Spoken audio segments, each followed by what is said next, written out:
Guys, welcome to another video on the Watts family murders. Now this is going to be quite the project. I've never seen anyone do this before on YouTube. They may have done and I've just missed it, but I'm going to go through the entire Wisconsin confession.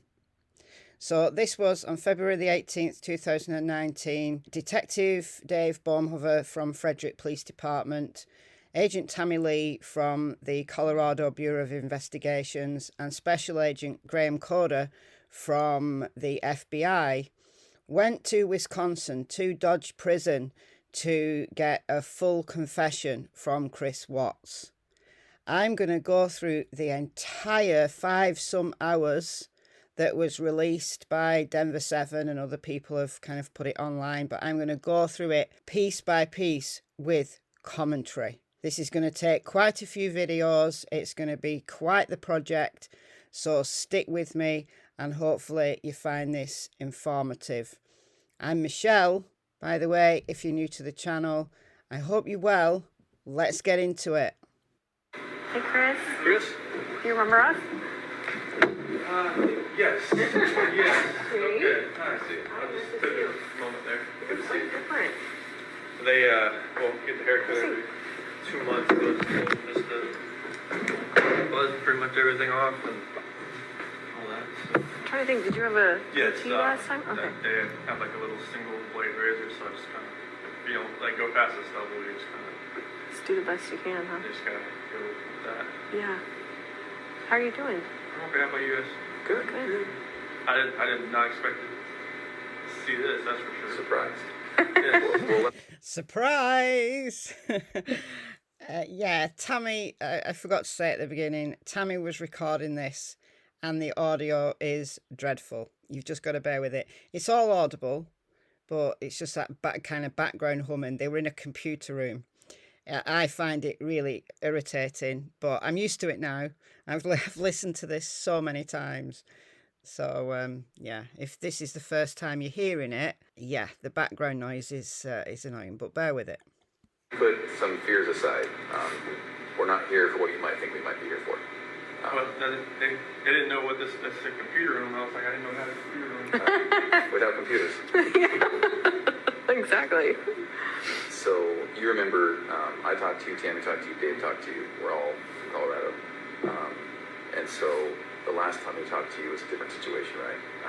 Our investigation was open and your case was open. That's completely different now. So, your case is completely closed. Nothing about what we're going to talk about today has anything to do with an open investigation.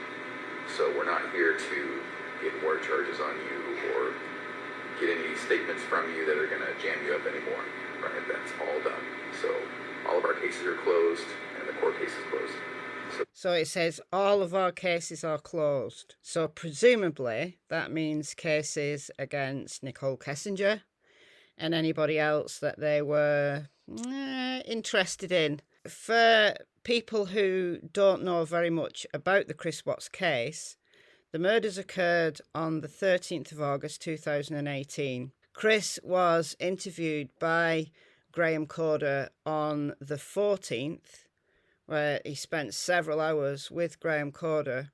Then on the 15th, they brought him back in and he was there all day. His polygraph was 11 a.m. or thereabouts, but it was hours and hours and hours of questioning. And finally, they did get a confession from him, failed his polygraph. They got a confession from him, but it was that Shanann killed the girls. And because he saw her murdering Cece, he flipped and killed her. And that was the confession that he went with. But in November, he pled guilty to all charges.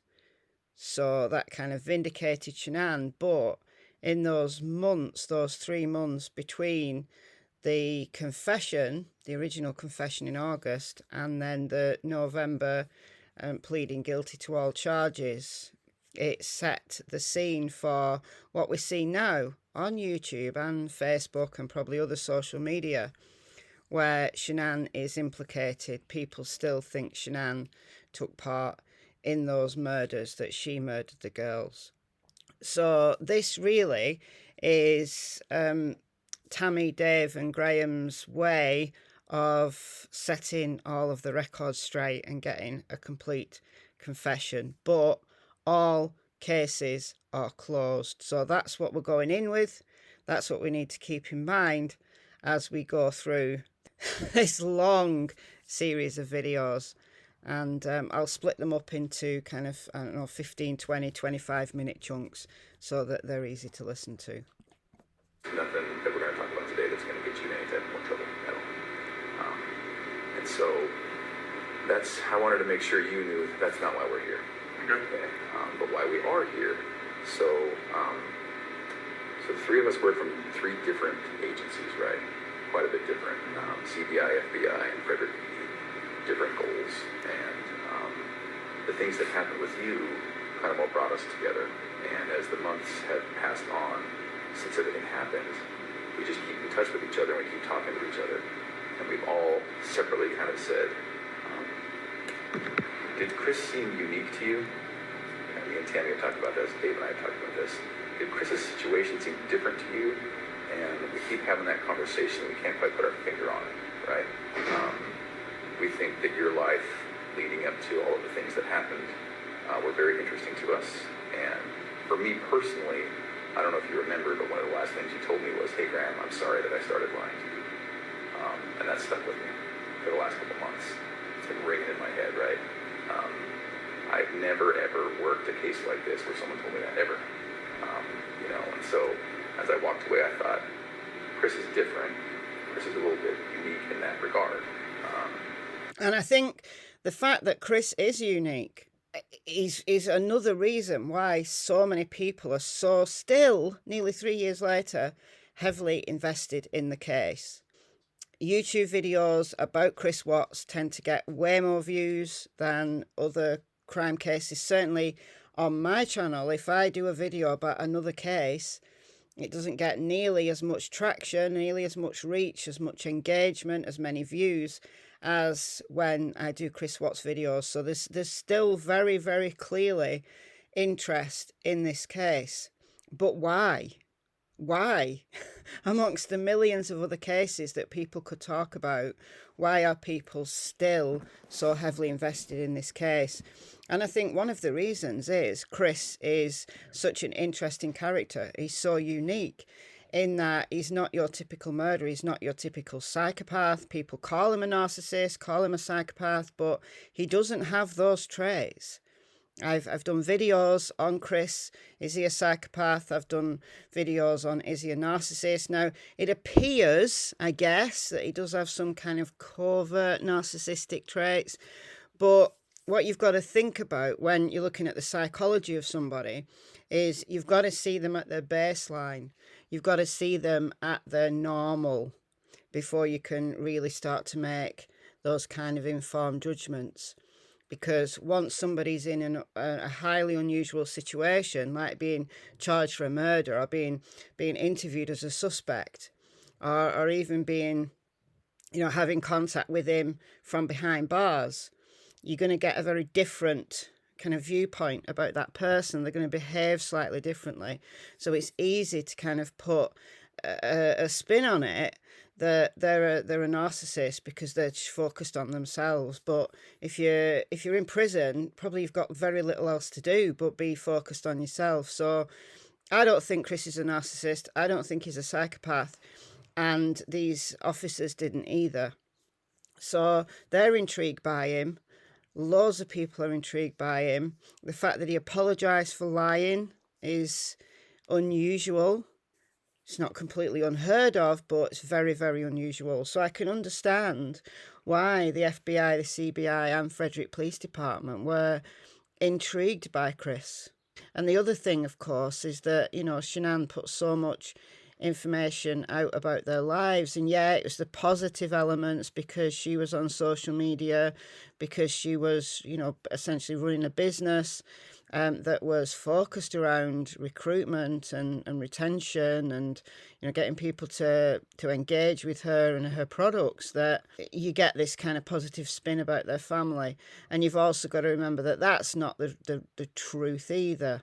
It's a version thereof. It's the positive side of their lives. So because we've got all of this information to pour over, and because the Weld County DA's office released the discovery and all the body cams, even though there's some of that redacted, we have so much information to pour over. But for the police, I can easily imagine that they were scratching their heads, they were puzzled, and they were intrigued by Chris and his crimes. So I can understand why they would want to go and talk to him. So, in talking with Tammy and talking with Dave, I said, what did you feel like when it all went down? When we were there, we were talking to you guys, and we all kind of, in our own different way and in our own different wording, said it all happened a bit too quick for us, right? So when we saw you last, we were talking about your family, about your parents, about everyone. And then the next thing you know, for me and Tammy and for Dave, all of a sudden some patrol officers came in and arrested you. And that was far quicker than we had hoped it would happen. And you understand why that happened, and we understand why that happened. But it left us with 1,000 questions that we didn't get to ask. Again, I can understand why they would have all of those questions. Because once he confessed, of course, then he's arrested because he's committed murder. Even if he's only confessing at that time to one murder, he's still committed a murder. So, of course, they are going to arrest him. But it's very, very unusual. I guess they were gearing up that this was going to be the long haul. This was going to go to trial. And it didn't. It all stopped. And it left so many questions that the true crime community are still poring over. There are so many questions. And this confession was meant to kind of, I guess draw a line under it all for both them and maybe for the wider public. It hasn't, of course, but they didn't know that then. And then even more importantly, I think it probably left you with 1,000 things that you didn't get to talk about with us. I don't know if you feel that way or not, but, and so that's why we're here today. We wanted to kind of talk to you a little bit more about everything, I think there's a lot of things that you didn't get to talk about. And so, that's why we're here. And it sticks with me that to this day, there's not one person that's told me, I saw it coming. I knew Chris was like that. I knew it. Not one person.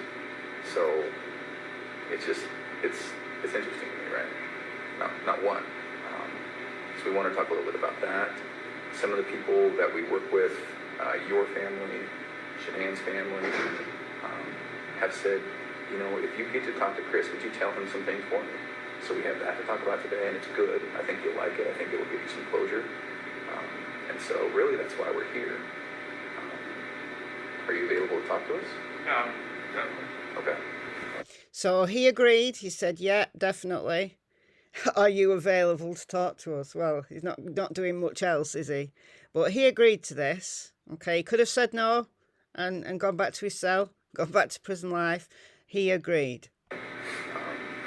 So off the bat, if you have any questions, just tell us. Okay. If there's something that you don't want to talk about, that's okay. We might press you a little bit. Okay, we might say, well, do you mind if we just maybe then ask one question? If something makes you uncomfortable, just tell us. If we need to take any bathroom breaks, we can take bathroom breaks. For anything like that. And we'll take bathroom breaks and water breaks ourselves too. So then, is there anything about your schedule today that makes it that you can't talk to us? No, there was like a pass for this and the AM and the PM. Okay. They reserved the room the whole day, Oh, just okay. in case. That's just what they do. Okay. I didn't know if that was like 2 separate things or something. I think you have to go back for lunch to get counted for or something. Oh. Accounted for. Yeah, I think 11:30. Lunch was like 11, but they're counting for like 12:15. Okay. So in general, how is it here? So it's a lot different than Colorado. Is it? It's Good or bad?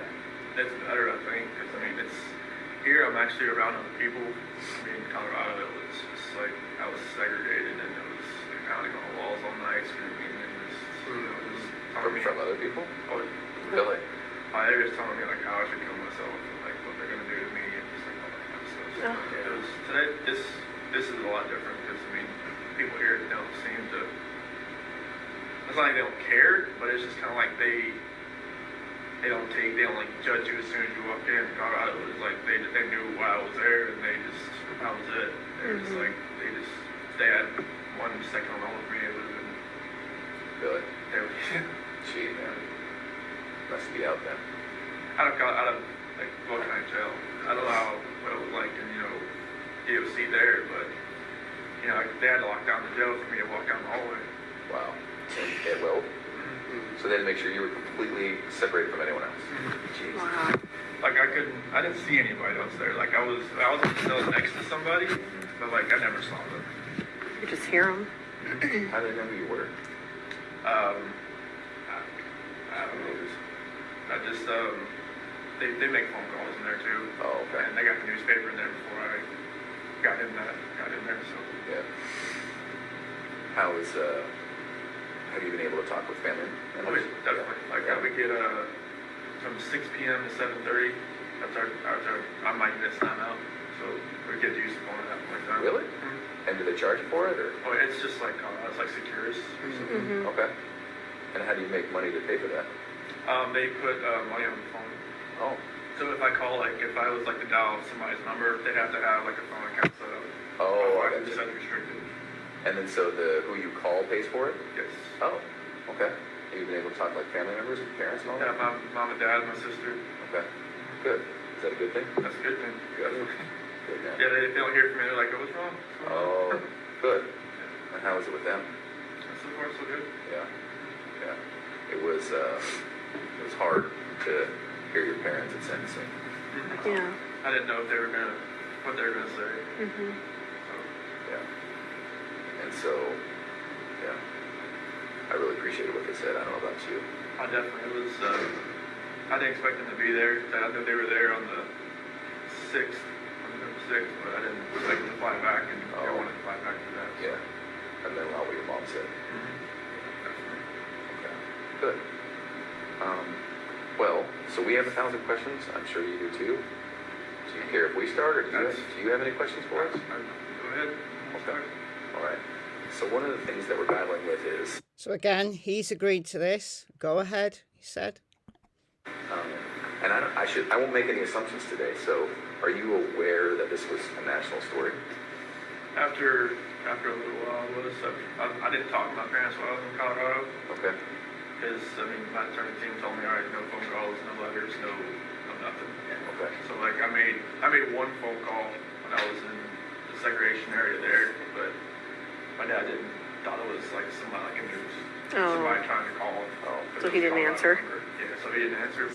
So his attorney team told him not to make any phone calls. I can't see that being true.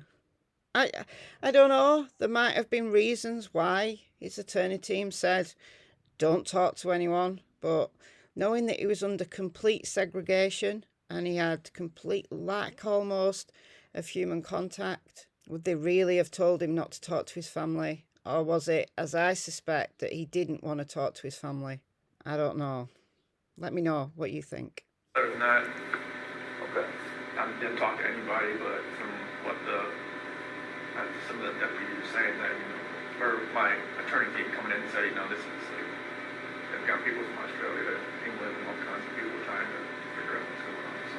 Did they send you any of the letters, like fan mail or anything? Well, I got letters, but I couldn't keep them with me, so like I could read them like on an hour out, but it's like I got a bunch of. And I've done a couple of videos on the quote unquote fan mail and some hate mail that Chris received while he was in Well County. They're all in the Discovery, which is interesting. I don't know why they put those in the Discovery, but they did. So all his letters that he got from people whilst in Well County Jail are available. That had no return address, stuff that was just not very good letters. Yeah. So. Okay. They came from a weird perspective, didn't they? from what we've heard. Definitely. There was one person, I guess, from Northfield that was like writing like 4 times a week trying to come visit me. And then there was just a lot of people like writing that was like weeks. I think that was Candice, if I remember rightly. Markers saying, you know, like you're a monster, and all kinds of stuff. Alright. Well, we're going to talk about some hard issues today, but I don't intend to take you to a dark place today. Okay. I hope that when we're done, you'll feel better. I hope it'll be therapeutic. We're going to talk about, obviously, what happened with your family, and so that's going to be hard to talk about. I appreciate anything you can tell me about it. If you need to take time out, if you need to get a tissue, that's fine, right? I think it'll be very good for you. It'll be good for us. And so one of the reasons I asked about that national attention is we were aware that you were getting a lot of letters, a lot of interest, and then us personally as law enforcement, we got so many people who claim to have known you, claim to have been with you, dated you, slept with you, and 99 times out of 100, they were just crazy people, right? And so maybe that's a good place to start. Had you heard about any of that? John Walsh, told me about some dude from Wyoming. Yeah. Trent? Yeah, that's that guy. That. And again, all of these people who were supposedly had relationships or sexual things with Chris, they're all in the discovery as well. You know, it's, the Trent Bolt affair, which I never believed. But let's see what Chris has to say about it. That blew my mind. I was like, who is this guy? And who told you about that? Attorney John Walsh. Oh, okay. Yeah. Do you mind if we talk about him?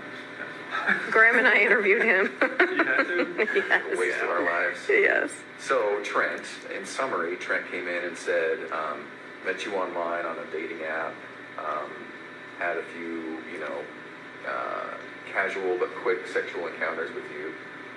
And let me be very clear. Not only are we not here to jam you up today, we're also not here to judge you.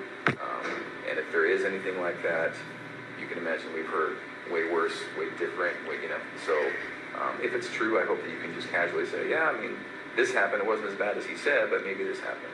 So his story was met online, met you, and it was a time when you were experimenting with men. And so he said you met a couple times, met his friends, went to an apartment, had a couple of meetings in a parking lot, and then that was basically it. So any of that sound familiar? Okay. No, I've never met the guy. Okay. All right. Yeah, he talked about being in your truck with your girls, like the whole 9 yards. So. Okay.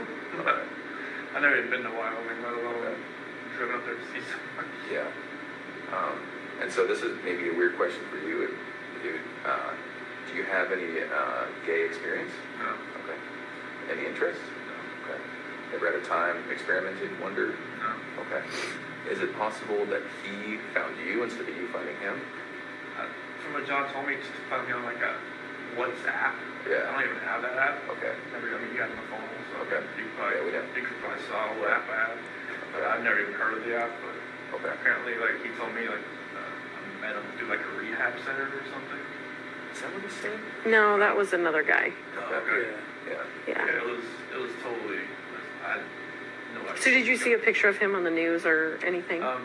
John showed me a picture of it. Okay. He was like, well, this guy, I'm like, John was kind of, making fun, like, you know him? Sure. I'm like, no. So you saw it and you were like, no way. Yeah, I was just Big like- lips. Did you see his giant Yeah, lips? I was just like, I have no clue who this guy is. And he's somewhat memorable. I mean, Yeah. If you met him or talked to him or got to know him, you might remember. He was kind of meek, Yeah. but also a little bit flamboyant. Yeah, he did fake lip, or not fake lips, but injections. He was very into skincare and makeup. And I mean, I don't know why the FBI and the CBI had to interview these people. I mean, how was it relevant to the murders? How would it have been relevant to the case? Even if all of these affairs had happened, like in the past, they may have done, they may not have done. I don't believe Trent Bolt, personally, my opinion. But even if Chris had had affairs, so what? It proves that he's an adulterer. We know he's an adulterer anyway. What does that matter? in the general scheme of things. That's my viewpoint. It tells you something about what kind of person he might be, but it doesn't tell you whether or not he's a murderer. He mentioned that one of the times, just as a gift, you got him some skincare products. Mm-hmm. Does any of that sound familiar? No. Okay. You can imagine all the stuff we're dealing with. Okay, so that's one. Mm-hmm. Trent Bowles. There was another gal that you were dealing with. Amanda McMahon. Have you ever heard that name? No. John showed me a picture of her. Oh, you did see a picture of her too? Yeah, he had like. Yeah, that's the same. Does that look familiar? That's the same picture he showed me on the MSO. I was looking, I was like, who's that? He's like, oh, you don't know her either? Yeah. I was like, no. Yeah. He said it was like a Chick-fil-A parking lot rendezvous or something. Right. And that's just not true. That's what she's claiming. Okay. Only went to one Chick-fil-A in Colorado. That was the one in Broomfield, Highway 7. Okay. That was it. Okay. Do you feel comfortable enough today to tell us if there were other people? Yeah, it was just Nicole. Okay. And that was it? Okay. As these people have come out, for the most part, we've not given their stories much credit. They're just crazy people who want attention.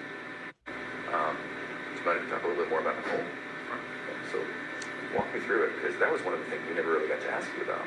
Right, we didn't We just talk kind of skipped on and talked about where the girls were, but So what happened, Graham is about to say. We'll get into that in episode 2. So this is just the introduction. This is them just making Chris feel comfortable, just getting a few things out of the way. And I'll see you in episode 2 of the confession analysis. I've been Michelle. I do hope you're well. I'll see you in the next video.